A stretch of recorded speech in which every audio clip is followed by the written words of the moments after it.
तंत्रशास्त्रामध्ये सांगितले जाते की मीठ नकारात्मक ऊर्जा नष्ट करून सकारात्मक ऊर्जा स्वतःकडे आकर्षित करते.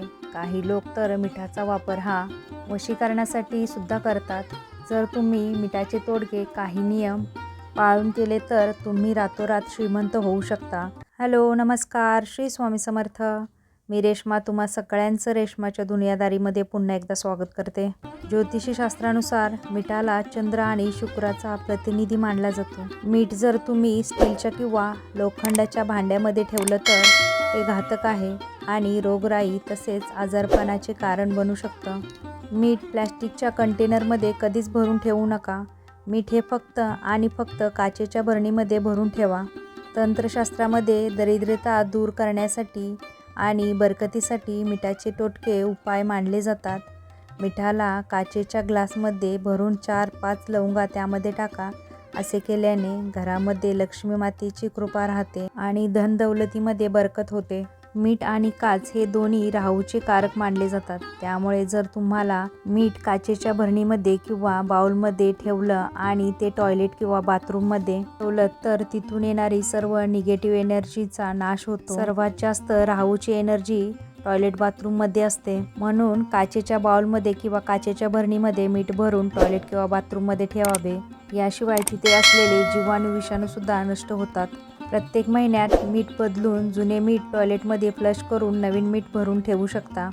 मीठ घरातील नकारात्मक ऊर्जा दूर करण्याचं काम करतो. यासाठी घर पुसण्याच्या पाण्यात मूठभर मीठ टाका. या पाण्याने घराचा कोपरा अगदी आठवड्यातून एकदा स्वच्छ पुसून घ्या. हा उपाय आपल्याला फक्त आठवड्यातून एकदाच करायचा आहे. पैशाचं काम पैसाच करतो. जर तुम्हाला आर्थिक समस्यापासून सुटका पाहिजे असेल अशा वेळी एका काचेच्या ग्लासमध्ये 1 चमचाभर मीठ टाकून घराच्या नैऋत्य दिशेला तो ठेवून द्या आणि या पाण्याच्या ग्लासच्या मागे एक लाल रंगाचा बल्ब पण तुम्ही लावू शकता. आपल्या घरामध्ये पैसा यायला सुरुवात होतो.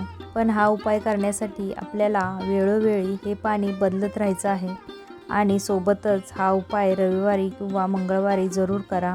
जर तुम्ही आठवड्यातून एकदा आंघोळीच्या पाण्यामध्ये चिमूटभर मीठ घालून बाळाला आंघोळ घालत असाल तर याने तुमच्या बाळाला कधीच नजर लागणार नाही. यामागे वैज्ञानिक कारण असं आहे की ज्या लोकांना ॲलर्जी संबंधित काही आजार असतात त्या आजारांपासून सुटका होते. जुन्या काळी लोक दररोज संध्याकाळी दिवे लागण्याच्या वेळेस घरातील बाळाचे मीठ घेऊन नजर काढत असत आणि ते मीठ पाण्यामध्ये फेकून देत असत. भरपूर वेळा काही कारण नसतानाही मन बेचैन होतं आणि मानसिक चिंता आणि तणाव वाढतो. अशा वेळी आपल्या हाताच्या मुठीत मीठ घ्या आणि स्वतःवरून 7 वेळा फिरवा आणि घराच्या वॉशबेसिनमध्ये वाहत्या पाण्यात वाहून द्या. असं केल्यास काहीच वेळामध्ये तुम्हाला मनाला होणारी बेचैनी ही बिलकुल दूर होईल. पती-पत्नीमध्ये जर नेहमी भांडण होत असेल आणि घरामध्ये ताणतणावाचं वातावरण असेल तर मिठाचा हा उपयोग नक्की करून पहा. एका काचेच्या वाटीत किंवा ग्लासमध्ये सेंधव मीठ घेऊन त्याला आपल्या बेडरूममध्ये ठेवा. याने रूममधली नकारात्मक ऊर्जा आकर्षित केली जाते आणि दाम्पत्याच्या जीवनात प्रेमसंबंध निर्माण होतात आणि पती-पत्नीमधील प्रेम वाढते. रात्री झोपण्यापूर्वी जर तुम्ही मिठाच्या पाण्याने हातपाय धुतले तर तुम्हाला चांगली झोप येते आणि सोबतच राहू आणि केतूचा दुष्परिणाम पण कमी होतो. मीठ सांडणे हे चांगले मानले जात नाही. धर्मशास्त्रानुसार मीठ हातातून पडणे हे अशुभ मानले जाते. मीठ सांडल्याने चंद्र आणि शुक्र कमजोर होतात. तुम्हाला हा व्हिडिओ आवडला असेल तर व्हिडिओला लाईक, शेअर, सबस्क्राईब करा.